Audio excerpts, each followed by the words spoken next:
asalaamaaleykum mbokk yi ñuy suivre ci Daaray Technologie ñu ngi leen di gërëm te di leen jaafal ñu continuer toujours suñu formation alors tey jii bon yii yëpp gisoon nañ ko Word Spacing Line Act n'est-ce pas yii yëpp gisoon nañ ko Mathematics Space donc tey jii ñu ñëw directement sur la propriété Text Justify alors Text Justify propriété CSS la boo xam ni dafay permettre tout simplement justifier wala définir la justification d'un texte. Donc justifier un texte mooy lan par exemple nga adapté ko comme bi ñu doon utiliser text align justify n'est-ce pas dafay tout simplement aligner bord gauche yi ak bord droite texte bi. Voilà maintenant texte justify mën nañ utiliser plusieurs valeurs pour justifier donc mën na jël par exemple la valeur non. Donc fii je fais un dièse d'abord dièse espace mën na jël la valeur non n'est-ce pas boo ko joxee la valeur non mooy par exemple texte bi même bu nekkoon dafa justifier effacer justification bi mën na jël par exemple la valeur auto donc boo ko joxee la valeur auto instant yaa ngi nekk di wax ni damay bàyyi navigateur bi mu xool justification bi nga xam ni moo adéquat ci contexte bi ma nekk n'est-ce pas donc contexte bi nga nekk ça dépend par exemple tey jii bu dee par exemple bi écran bi da nga ko zoomer ban justification lay jël bu ne danoo dézoomer ban justification lay jël donc boo defee auto da ngay bàyyi tout simplement navigateur bi tànnal la alors bu la neexee par exemple nga def bon pas bu la neexee mën na jël par exemple inter word n'est-ce pas interword day basé wu si mots yi pour par exemple def justification bi mën na doon par exemple intercaractère day basé wu par exemple si caractères yi si lettres yi par exemple pour def par exemple justification bi donc am na beneen bu ñuy wax par exemple distribute mais je vous déconseille bon c'est déprécié on peut utiliser distribute c'est comme par exemple intercaractère n'est-ce pas au lieu nga utiliser distribute toujours utiliser intercaractère parce que distribute est déprécié tout simplement donc yi nga xam ni valeurs yi la texte justify mën a jël alors on va tout de suite prendre un exemple si loolu pour cela je pense que damay copier tout simplement ces deux trucs là CTRL C donc ma ñëw fii déjà ma def voilà am na déjà CTRL B donc fii dama noon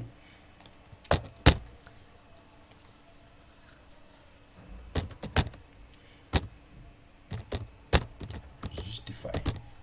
voilà texte justify alors pour pratiquer n'est-ce pas texte justify yëpp fii mën naa def sélectionner shift pour travailler bon bu si nekk dama koy créer juste benn balise B donc pour ñu mën a par exemple pour la valeur non damay créer fii benn classe ma jox ko non fii lorem ipsum rek laa fi def jàpp sama njàmbur CTRL C CTRL B CTRL B CTRL V et CTRL V n'est-ce pas ma ñëw fii n'est-ce pas bii au lieu de non dama koy jox par exemple auto ak ban valeur encore donc distribute ma def par exemple fii dist interword ma def fii word intercaractère ma def fii car tout simplement wala char tout simplement n'est-ce pas et là donc dinaa mën a dem par exemple si sama index bon lii lépp bu ma neexee par exemple ma def leen ci balise div pour mën leen a organiser pour mën a sélectionner uniquement paragraphe yi nga xam ne dafa nekk ci balise div alors bu ma ñëwee si sama CSS bu ma ñëwee par exemple si texte justify je pense que dama ko effacé woon donc ma ñëw fii ma def avant text orientation contrôle de point texte justify alors fii dama naan ko sélectionnel ma bépp paragraphe bu nga xam ne dafa nekk ci div n'est-ce pas bépp paragraphe bi nga xam ne dafa nekk ci div sélectionnel ma ko ginnaaw ba ma ko sélectionner qu'est-ce que je veux faire peut-être mën naa yokk seen taille donc font size par exemple 1.5 bon bu ma neexoon ma def ko en pixel mais dama ko naan 1.5 REM wala tout simplement EM ça c'est 2 ma jox ko par exemple benn bordure pour que mu lisible de 1 pixel solide black n'est-ce pas mën naa leen jox par exemple padding de 10 pixels alors juste ma actualiser pour xool instant yi lan lay ndurool voilà yéen gis par exemple bu si nekk na si cadre boppam n'est-ce pas pour le moment donc mën naa ko jox par exemple même wàññi largeur bi bon de 95 pixels width de 95% ma daal di actualiser voilà margin peut-être du haut vers le bas, n'est-ce pas, ma ne ko de 10 pixels, n'est-ce pas, beneen bi je fais auto, n'est-ce pas, bëm pour que mu centré ko. Alors text align bu ma neexee ma def ci teg parce que fii boo xoolee par exemple bon gisoo fii cat yi tolloowul cat si au début dañ tolloo L bi tolloo na ak E bi tolloo na ak A bi mais fii M bi tolloowut ak M bi donc toujours bon pour juste rappeler on pouvait utiliser text align ñu jox ko la valeur justify, n'est-ce pas. bu ma actualiser yeneen gis maintenant L bi tolloo na ak E bi tolloo na ak A bi, n'est-ce pas, M bi tolloo na ak M bi, n'est-ce pas. loolu mooy par exemple texte justify. En réalité rien que la propriété CSS texte justify day gérer justification bi mais nan nga bëggee mu gérer justification bi loolu text align mënu ko. donc boo bëggee par exemple wax ko nan laa bëggee nga gérer ma justify bi, dans ce cas il faut plutôt utiliser texte justify. te texte justify moo lay wax ni waaw mën naa ko def noonu wala mën naa ko def auto wala damay basé wu ci lettres yi pour justifier wala damay basé wu ci caractères yi pour justifier. donc pour cela donc on va très vite faire ceci. damay sélectionner par exemple comme fii lan laa ko defoon donc div non auto dist word ak char. donc ma ñëw fii ma ni damay sélectionner yooyu yëpp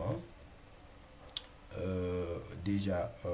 c'est des dièses. bon bu ma neexee bon mën naa def directement un dièse non ma def texte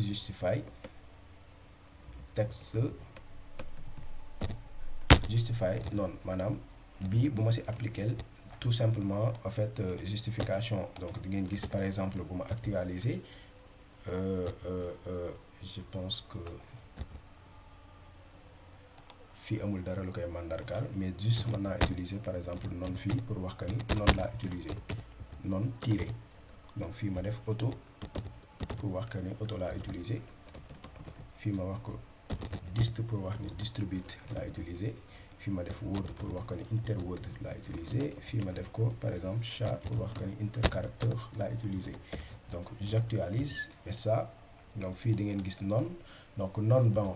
si je fais un non je pense que c'est ce justify là qui a pris le dessus. mais si j'actualise di ngeen gis ne par exemple en fait gérer tout simplement la justification. bu ma ko defee non donc texte justify non donc bii du gérer tout simplement la justification. bon je vais laisser comme ça ma daal di sélectionner waat. donc damay def pour le moment pour yëpp auto mën naa def ni directement CTRL D ma def auto voilà ma sélectionner CTRL C boum CTRL V, n'est-ce pas. am na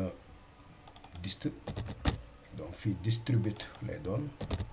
distribute sélectionner word donc c'est dist ça c'est word mu doon interword même chose pour char ma def intercaractère char intercaractère. voilà. alors donc normalement bu ma actualiser n'est-ce pas façon justification yi dina changer mais kañ ngay gis changement yi. bon bu ma actualiser bon yéen mën ngeen bañ a gis changement yi parce que écran bi ni mu demee la mais bu ma commencé par exemple actualiser bu ma commencé zoomer di ngeen gis que par exemple que affaire yi dina xaw a changer tuuti n'est-ce pas. bon parfois c'est pas très lisible pour nga gis par exemple du mën na bañ a lisible de trop mais de toute façon donc fii nii amul justification bu ma fi appliqué. fii bon justification auto laa fi appliqué pour que navigateur bi gérer ma justification automatiquement. donc fii distribute dama ko wax mu basé ci lettres yi, n'est-ce pas, mu ajuster lettres yi pour defal ma justification bi. yëpp am na justification yii nii mais bii dafay basé wu tout simplement ci lettres yi maanaam day ajuster lettres yi augmenter par exemple espace entre les lettres pour defal ma justification. Word fii day ajuster par exemple les mots pour defal ma justification. char aussi même chose. donc je pense que fii p div donc ay classe la tout est ok. donc p non auto dist je pense que ok. bon c'est pourquoi loolu appliqué wul parce que fii ay points la en réalité c'est pas des dièses c'est pas des dièses mais c'est plutôt des points parce que classe laa utiliser fële utiliser wu ma ID donc yii yëpp c'est des points hein. Parfois aussi du naqar yi gis parfois mën nga ko def selon navigateur bi nga utiliser tout simplement doo gis apparence bi mais bu ma actualiser bon ma actualiser yéen a ngi gis par exemple bi noonu laa ko def bi auto laa ko def navigateur bi moo ma ko gérer donc bi dist laa ko def si lettres yi lay basé wu n'est-ce pas pour defal ma gisoo day ajuster peut-être les lettres bi Word bon Word day ajuster mots yi gisoo ni mu defee espacement bu ngand bi espacement bu ngand bi espacement yi maanaam day ajuster mots yi lay ajuster alors que bu dee par exemple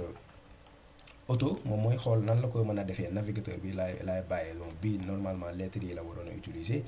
bii Word lay utiliser donc bii caractères yi lay utiliser pour def par exemple tout simplement en fait le truc la justification donc c'est tout simplement ça en réalité donc texte justify bon toujours je vous conseille de mettre auto parce que boo ko defee auto da ngay jox navigateur bi tout simplement mu gérer la ko au lieu que yow nga nekk fii di démerder wu di def par exemple ay non ay distribute ay interword wala ay interchart alors intercaractère alors sama gars yi donc ma jox leen rendez-vous si beneen vidéo ñu jàng lu ñuy wax les textes wala l'approprié text orientation